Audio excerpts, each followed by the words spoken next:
prvenstveno smo se okupili oko ove jučerašnje teme, dakle sastanka ministra Bošnjakovića sa uskočkim optuženikom gospodinom Mačekom i to želimo staviti naglasak na tu priču, da je skandalozno danas da se te stvari dešavaju u Hrvatskoj i to u biti oslikava šta je HDZ i kakva je ova vlada, jer ako znamo da je gospodin Bošnjaković ministar koji je predložio zadnja dva državna odvjetnika, onda znamo koliki je utjecaj vlade i HDZ-a na hrvatsko pravosuđe i zanimljivo je upravo da se taj sastanak tajno dogodio u vrijeme kada se, u vrijeme same rasprave o tom procesu u kojem je gospodin Maček sudionik i u trenutku kada se mijenjaju iskazi na sudu, a to se itekako tiče i samog HDZ-a čiji je gospodin Bošnjaković predstavnik i ministar i on je de facto zainteresirana strana u tom procesu. Tako da to, osim što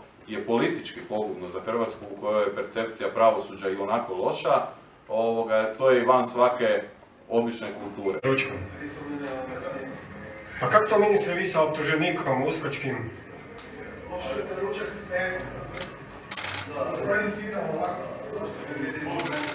A zašto ne, ministar?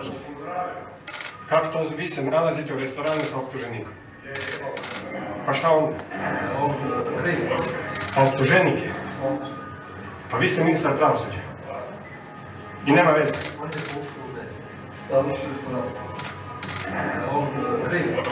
A optuženik je? Pa vi ste ministar pravosuđa. I nema veze.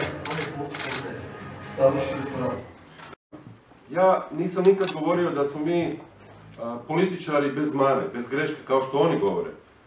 Možda nismo savršeni, ali Restart koalicija, mi kao političari sigurno nismo Orbanove pudlice i to ćemo dokazati odmah nakon izbora.